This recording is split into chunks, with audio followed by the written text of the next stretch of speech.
Credit కోసం మేము ఇక్కడ ఎవరు పోరాడట్లేదు.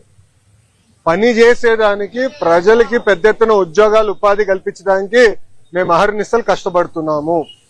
దయచేసి అది గుర్తుపెట్టుకోండి. ఇదే జగన్మోహన్ రెడ్డి గారు ఆనాడు ఏం చెప్పారు?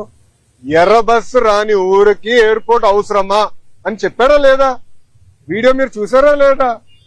మళ్ళీ ఇప్పుడు ఆయన వచ్చి అన్ని మాటలు మాడితే ఎంతవరకు న్యాయం? నంబర్ 1. నంబర్ 2, ఆనాడు జిఎంఆర్ కి సుమారుగా 2600 ఎకరాలు కూటమి ప్రభుత్వం అందజేసింది. నన్ను అడిగితే అది ఇంకా తక్కువ. ఒక్క హైదరాబాద్ ఎయిర్పోర్ట్ కి 5000 ఎకరాలు ఇచ్చాం. ఆనాడు ఇదే పెద్ద మనుషులు ఏమన్నారంటే హైదరాబాద్ ఎయిర్పోర్ట్ కి 5000 ఎకరాలు అవసరమా, ఎయిర్పోర్ట్ కి 5000 ఎకరాలు అవసరమా?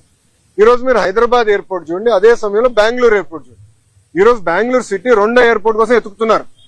కానీ అదే హైదరాబాద్ రాబోయే 100 సంవత్సరాలు కూడా కావాల్సిన డెవలప్మెంట్ కి భూమి రెడీగా ఉంది. ఇదే టెర్మినల్ ఇంకొక మిర్రర్ కాపీ అటు పక్కన చేయొచ్చు. సో అలా ముందు చూపుతో ఒక విజన్ తో చంద్రబాబు నాయుడు గారు ఆనాడు చేశారు. జగన్మోహన్ రెడ్డి గారు అధికారంలోకి వచ్చిన తర్వాత జిఎంఆర్ కి ఇచ్చిన భూమి కూడా వెనక్కి తీసుకున్నాడు. సుమారుగా 600 ఎకరాలు వెనక్కి తీసుకున్నారు. కూటమి ప్రభుత్వం తిరిగి వచ్చిన తర్వాత ఆ భూమి మళ్ళీ జిఎంఆర్ కి తిరిగి ఇచ్చారు. ఎందుకు ఇచ్చారు మనం చెప్పాలి.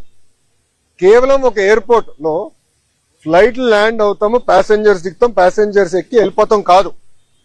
లార్జర్ ఎకో సిస్టమ్ అనేది చాలా చాలా అవసరం. లార్జర్ ఎకో సిస్టమ్ అంటే MRO engine maintenance, under body maintenance, paint shop, ఇవన్నీ ఎకో సిస్టమ్ ఏర్పాటు చేస్తేనే పెద్ద ఎత్తున మన పిల్లలకి ఉద్యోగాలు, ఉపాధి కల్పించగలుగుతాం.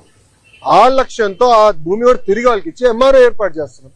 మొన్న నేను వచ్చాను, అశోక్ గజపతి రాజు గారి దయ వల్ల మానసాస్తో జిఎంఆర్ ఒప్పందం చేసి ఒక వరల్డ్ క్లాస్ ఏవియేషన్ యూనివర్సిటీ కూడా కడుతున్నాం.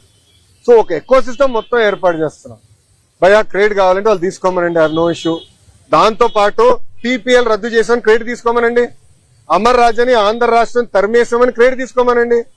ఆనాడు అనేక కంపెనీల పైన లేబర్ అని, మన పొల్యూషన్ అని, అంతెందుకు మా అధ్యక్షులు వాళ్ళకి కమర్షియల్ కాంప్లెక్స్ అన్ని పర్మిషన్లు ఉన్నా కూడా పగలగొట్టారు కదా, ఆ క్రెడిట్ కూడా తీసుకోమని భయ్.